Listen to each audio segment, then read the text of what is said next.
Aam Aadmi party സ്ഥാനാർത്ഥിയായി കൽപ്പറ്റ നിയോജക മണ്ഡലത്തിൽ നിന്ന് ജനവിധി തേടുന്ന റഫീഖ് പി ആണ് നമ്മോടൊപ്പം ചേരുന്നത്. എന്താണ് ഇങ്ങനെ ഒരു മത്സരിക്കാനുള്ള തീരുമാനം എടുക്കാൻ കാരണം? എത്രത്തോളം വിജയ പ്രതീക്ഷ? മത്സരിക്കാനുള്ള തീരുമാനം എടുക്കാൻ കാരണം നിങ്ങൾക്കറിയാം, ആം ആദ്മി പാർട്ടിയെ സംബന്ധിച്ച് പറഞ്ഞ ഒരു നാഷണൽ പാർട്ടിയാണ്. ഇപ്പോൾ ഇന്ന് നിലവിൽ ഇന്ത്യയിൽ ഏകദേശം എല്ലാ സ്റ്റേറ്റിലും ആം ആദ്മി പാർട്ടി പ്രാതിനിധ്യം തെളിയിച്ചുകൊണ്ടിരിക്കുകയാണ്.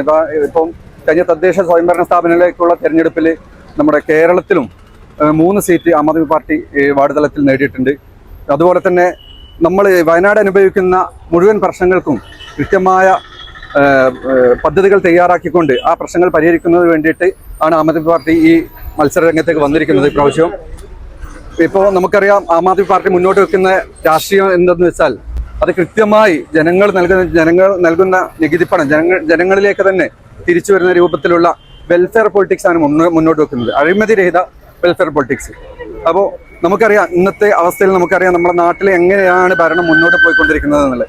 നമ്മുടെ വയനാട് ജില്ല നിലവിൽ വന്നിട്ട് 46 വർഷമായി. ഈ 46 വർഷത്തിനിടയ്ക്ക് നമ്മൾ അന്ന് അനുഭവിച്ച നമ്മുടെ ജില്ല നിലവിൽ വരുന്ന സമയത്ത് അനുഭവിച്ച ദുരിതങ്ങൾ നമ്മളിപ്പോൾ അനുഭവിച്ചുകൊണ്ടിരിക്കുകയാണ്. അപ്പോൾ അതിൽ പ്രധാനപ്പെട്ട ഒന്നാണ് നമ്മുടെ താമരശ്ശേരി ചുരം ഗതാഗത കുരുക്ക്. അതിന് കൃത്യമായ പ്ലാനിങ്ങോട് കൂടിയിട്ട് ഇതുവരെ നമ്മുടെ കേരളം മാറി ഭരിച്ച സർക്കാരുകൾക്ക് പ്രതിവിധി കണ്ടെത്താൻ സാധിച്ചിട്ടില്ല.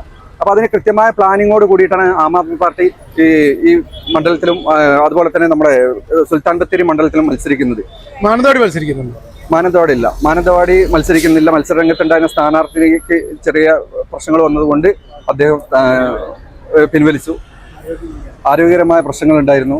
അപ്പോൾ അതുകൊണ്ട് അദ്ദേഹം സ്ഥാനാർത്ഥിത്വം പിൻവലിച്ചു.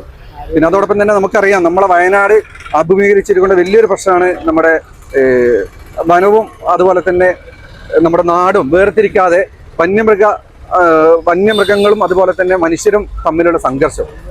അതിന് കൃത്യമായ നടപടികൾ നമുക്ക് സ്വീകരിക്കണം. നമുക്കറിയാം, ഈ നാടും അതുപോലെ തന്നെ കാടും വേർതിരിക്കാത്തതിന്റെ പ്രത്യേക കാരണം നമുക്കറിയാം, പല റിസോർട്ടുകളും കാട്ടിനകത്താണ് ഇപ്പോൾ സ്ഥിതി ചെയ്യുന്നത്. അതുകൊണ്ട് തന്നെ അതിന് കൃത്യമായ നടപടി എടുക്കാൻ സർക്കാരുകൾക്ക് സാധിക്കുന്നില്ല. ആം ആദ്മി പാർട്ടി മുന്നോട്ട് വെക്കുന്നത് കാടും നാടും വേർതിരിച്ചുകൊണ്ട് അത് കൃത്യമായി ഫെൻസിങ് ചെയ്ത് ഗർത്തങ്ങൾ ചെയ്ത് കാടും നാടും വേർതിരിച്ചുകൊണ്ട് അത് ടൂറിസത്തിന് വേണ്ടിയിട്ട് വിട്ടുകൊടുക്കും. അതായത് നമ്മുടെ കാടും നാടും വേർതിരിക്കുന്ന സമയത്ത് വിദേശത്തുനിന്ന് പോലും നമുക്ക് ടൂറിസ്റ്റുകളെ ആകർഷിച്ചുകൊണ്ട് നമ്മുടെ നാട്ടിൽ നിന്നും കാട്ടിലുള്ള മൃഗങ്ങളെ കണ്ട് തിരിച്ചു പോകുന്ന ഒരവസ്ഥ സന്നിഗ്ധമാക്കാൻ സാധിക്കും. അതോടുകൂടി നമ്മുടെ നാട്ടിൽ ഒരുപാട് തൊഴിലവസരങ്ങൾ നമുക്ക് സൃഷ്ടിക്കാൻ വേണ്ടി സാധിക്കും. പിന്നെ അതുപോലെ തന്നെ നമ്മളെ അനുഭവിക്കുന്ന ഒരു ദുരിതമാണ് നമ്മുടെ ആരോഗ്യ മേഖലയിലെ മുഖ്യ പ്രശ്നം. നമുക്കിവിടെ ഒരു കൃത്യമായ ഒരു മെഡിക്കൽ കോളേജോ അല്ലെങ്കിൽ അതിന് നമുക്കൊരു സൂപ്പർ സ്പെഷ്യാലിറ്റി ഹോസ്പിറ്റലോ ഇല്ല. ഇപ്പം നമുക്ക് ഉള്ള മെഡിക്കൽ കോളേജ് നാമമാത്രമായി പ്രവർത്തിക്കുന്ന ഒരു രീതിയിലാണ് മുന്നോട്ട് പോയിക്കൊണ്ടിരിക്കുന്നത്. അതിന് കൃത്യമായ പ്ലാനിങ്ങോട് കൂടിയിട്ടാണ് ആം ആദ്മി പാർട്ടി വന്നിരിക്കുന്നത്. 3 മണ്ഡലങ്ങളിലും സൂപ്പർ സ്പെഷ്യാലിറ്റി ഹോസ്പിറ്റലാണ് ആം ആദ്മി പാർട്ടി മുന്നോട്ട് വെക്കുന്നത്. കേരളത്തിൽ എത്ര സീറ്റിൽ ജനവിധി നേടുന്നുണ്ട്? കേരളത്തിൽ മൊത്തം എത്ര സീറ്റിൽ മത്സരിക്കുന്നു? 56 സീറ്റിലോളം ആം ആദ്മി പാർട്ടി മത്സരിക്കുന്നുണ്ട് കേരളത്തിൽ.